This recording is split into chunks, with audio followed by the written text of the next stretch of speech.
see how close it was. It was the first time I came here with other actors. None of us have been here, and we were all quite struck by how incredibly similar where we filmed was to these woods. They're almost identical. We didn't film in these woods. Where did you film? We didn't film outdoors.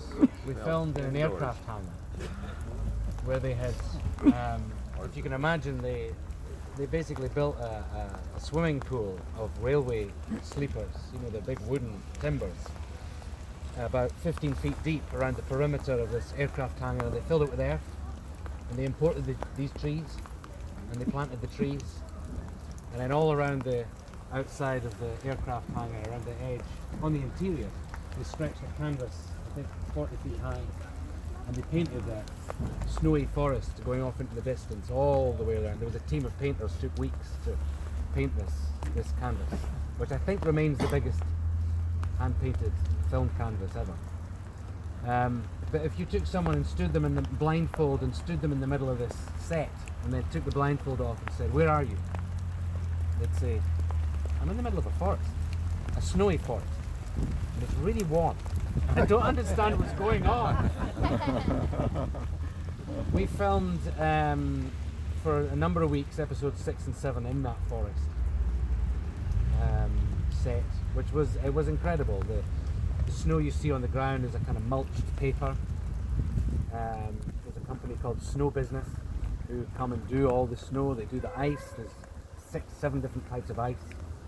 They have snow machines that they use. Quite often when you see people, you have that nice classic film snow. You know, that's a guy standing with a hose just off camera, and it's just snowing around you. It looks like it's snowing everywhere. It's just snowing to you, like, you know, the man with the rain cloud above him. It was August. It was a particularly warm August, just outside London. Often they would cut filming because people were sweating profusely. The worst thing you can do when you're really, really warm is pretend you're being cold and shiver, because it makes you even hotter.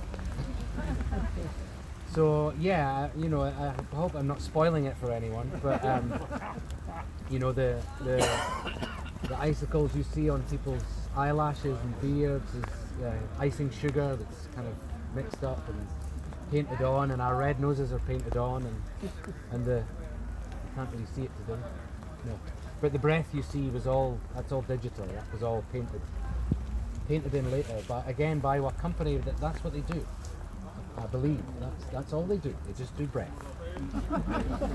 I guess they've cornered the market. So yeah, it was an incredible set. The trees, as I say, were imported, and the trees that weren't living trees were manufactured trees that could have explosives placed in them. They were on wires, so when they exploded, they were controlled. They could, I guess, for 2 reasons. One, for health and safety reasons, because you can't just have kind of exploded trees flying around this confined area, but also so they could control how they fell, so they could replicate it again and again as we shot things over and over from different angles. It was huge. I mean, don't get me wrong. You didn't ever feel like you were on a set. There was a kind of ramp that you walked up, and once you got into the forest, you know, you're in the forest and you see the scenes where there's jeeps driving around, and you know, you could go for a walk and get lost. You know, you looked up and you saw the lights and you think, right, okay, I'm still on the set, but I am lost. It was quite incredible, and as I say, the first time that the other actors and myself came here, we were struck by the job that the design team, the HBO design team did, because it was, I mean, it looked just like this. It was so faithful a recreation. It was jaw-dropping. The other similarity between the set and here, when there aren't a lot of people around, is the silence. It's a really quiet woods. You know, there's not. I grew up in the country, and you go out to the woods, and they're noisy places. You know, you think nature's quiet, and it's not. It's a noisy thing. Birds and animals. It's not really the case here. It doesn't. I don't know. I don't know. I don't want to put too much on that. Like it's the birds don't sing here anymore, but it feels a bit like that. It feels quiet and eerie and contemplative. You know? It's always quite a humbling place to come, but I like coming here. It's quiet and it's a good place to take a moment and have a pause for thought. Does anyone have any questions about the Robin, did you have to go through kind of basic training to turn you as a civilian actor into a military type? I did a very shortened basic training because Babe wasn't a Toccoa man. He didn't go through the boot camp, but he joined as a replacement for Market Garden. So consequently, I didn't go through the 2-week boot camp. But that was for the other actors. There was a 2-week boot camp where you had a real drill instructor. Yeah, and they tried to do in probably 2 weeks what they would normally do over maybe 3 months. You know, where they kind of break their soldiers down and build them back up again. And they did that. They tried to do it really, and I think successfully, really quickly. Mainly through sleep deprivation. You know, they got the guys up at 5 in the morning, and it was time for parade and cross country and calisthenics, and then weapons training, and then manoeuvres training, and then they would do night patrols, and there would be people would have to stay up, in patrol all night. Some people would get to bed at 1, but then you were up at 5 again, and they did that for 2 weeks. But by the end of it, they moved. They moved like a unit. And I did a very shortened version. Everyone who came in got a weapons training and an idea of what basic manoeuvres were. But I guess in the way that the replacements did back then, when they said, okay, we're going to do this and then we're going to do that, and second platoon, you're going to do that, okay? And all the original cast would say, okay, yes, Sergeant Guy, Captain Guy, and the replacement actors would kind of go, what are we doing?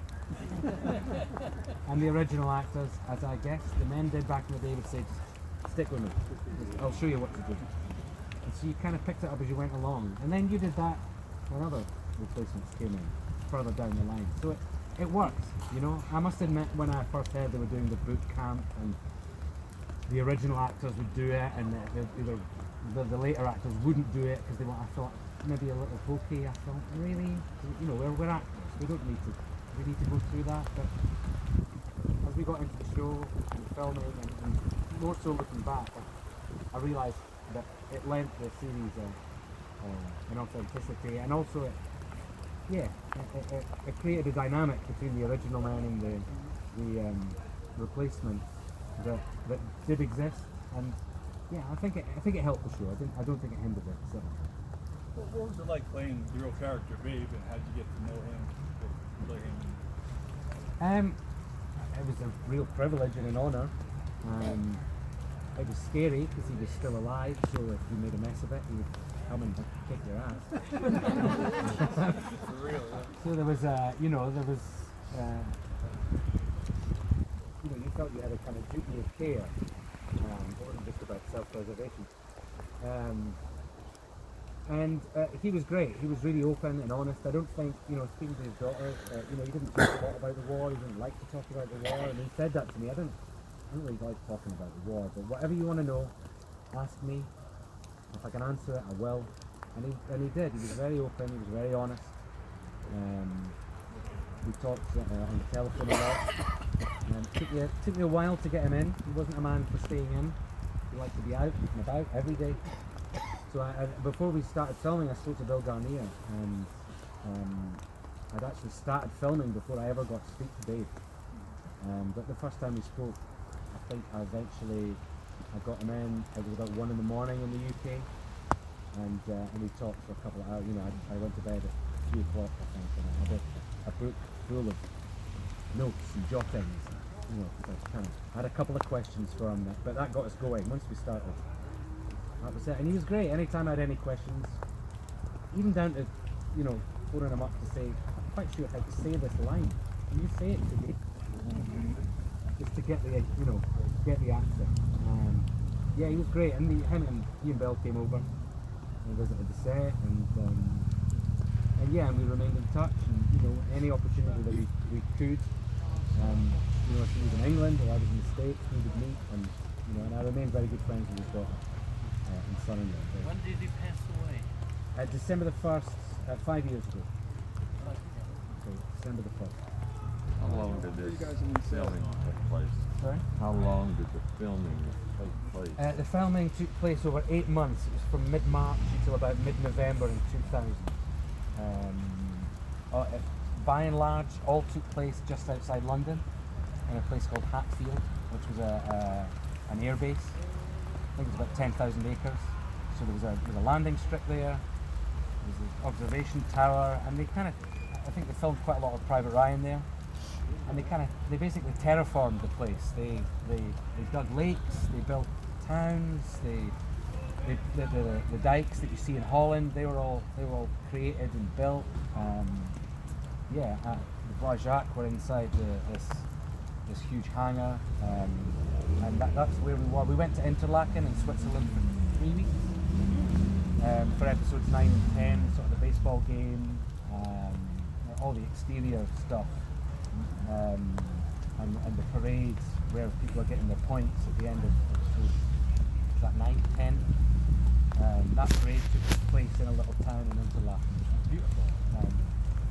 That was a great 3 weeks. Yeah. We felt like we were on holiday. It was the end of the war for us as well. Sure. Because we'd been together for 6, 7, 8 months by that point. So we in the same way that those men were starting to relax, we were kind of starting to relax. Did you get to keep your uniform in your kit? None of us were allowed to keep anything, but I have my dress uniform. And I know most people have something. The official line was, well, this doesn't belong to you, you can't keep it. But I said to the costume advisor, a lovely man called Joe Hobbs, who's sadly passed now, I said to him, the dress uniform's beautiful, I'd love to keep that. He said, they're all very beautiful.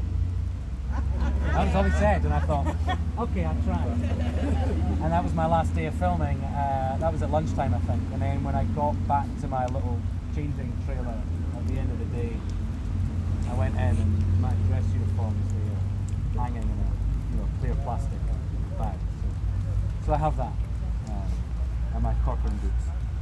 And that's it. Some people have got jump jackets and helmets, and people have got all sorts of stuff. I don't want to get anyone in any trouble. But I think most people have got something, whether it's a big thing or a small memento. Anything else? Anyone's desperate What was to know? the hardest scene for you? When Julian died? That was tough. I think the concentration camp stuff was probably the toughest. That was faithfully recreated just as it wasn't on the air base, but it was close by. And the coming round, a bit like the Conte does, when you first come around that corner and you see it, it's kind of, we were there for, I think, for a couple of weeks, 10 days, a couple of weeks. There was a lot of joking and camaraderie, and there was a lot of young men and a lot of testosterone and high jinks. Not for those couple of weeks. Everything kind of settled for those couple of weeks. And everyone took those couple of weeks very seriously. Yes, it was quite stark and humbling and quiet. They've done a really good job of getting a lot of very thin people as extras, so it's a lot of the acting that in that period was very effective and very, very moving. So I think that was the toughest scene.